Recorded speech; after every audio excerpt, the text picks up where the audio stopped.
powerful earthquake kills dozens in Ecuador. Quito, Ecuador, the strongest earthquake to hit Ecuador in decades, flattened buildings and buckled highways along the country's Pacific coast, sending the Andean nation into a state of emergency. As rescue workers rushed in, officials said Sunday at least 77 people were killed, over 570 injured, and the damage stretched for hundreds of miles to the capital and other major cities.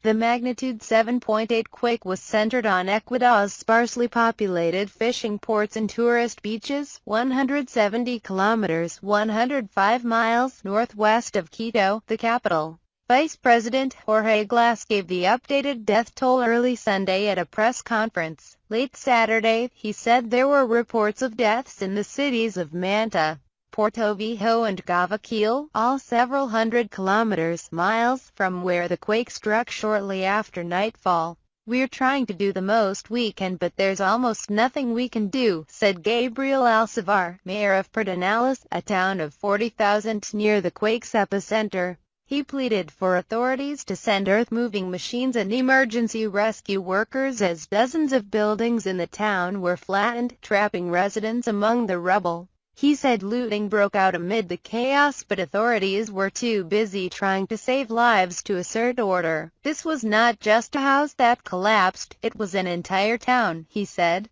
President Rafael Correa signed a decree declaring a national emergency and rushed home from a visit to Rome. He urged Ecuadorians to stay strong while authorities handled the disaster and hoped to be back in the country by Sunday afternoon. The quake was the strongest to hit Ecuador since 1979, Glas said. On social media, photos circulated of homes reduced to rubble, a shopping center's roof torn apart, supermarket shelves shaking violently, and a collapsed highway overpass that crushed a car. In Manta, the airport was closed after the control tower collapsed, injuring an air traffic control worker and a security guard. In the capital Quito, people fled into the streets in fear as the quake shook their buildings. It knocked out electricity in several neighborhoods and 6 homes collapsed, but after a few hours power was being restored. Quito's Mayor Mauricio Rodas said, "I'm in a state of panic," said Zoila Valena, one of many Quito residents who congregated in the streets. "My building moved a lot and things fell to the floor. Lots of neighbors were screaming and kids crying." More than 10,000 security forces were being mobilized to provide assistance, but Glas said accessing the disaster zone was difficult due to landslides. Among those killed was the driver of a car crushed by an overpass that buckled in Guayaquil, the country's most populous city. The city's international airport was also briefly closed.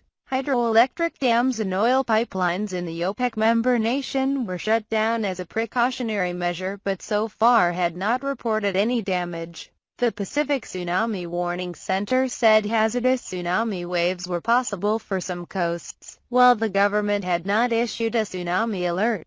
Towns near the epicenter were evacuated as a precautionary measure. Glas later said it was safe for coastal residents to return to their homes.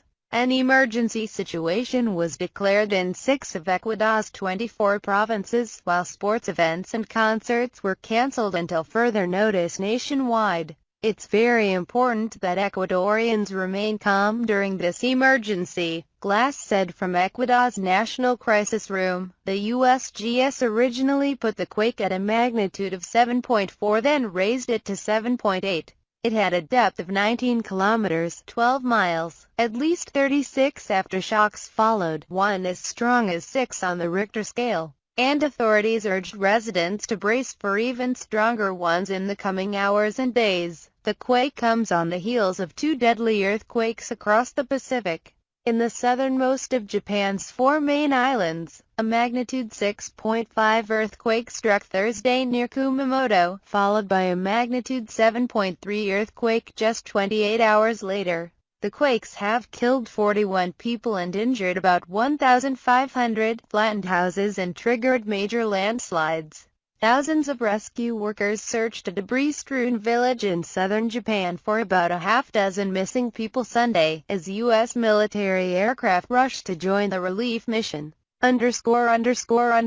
AP writer Joshua Goodman contributed to this report from Bogota, Colombia. Copyright 2016 The Associated Press. All rights reserved. This material may not be published, broadcast, rewritten or redistributed.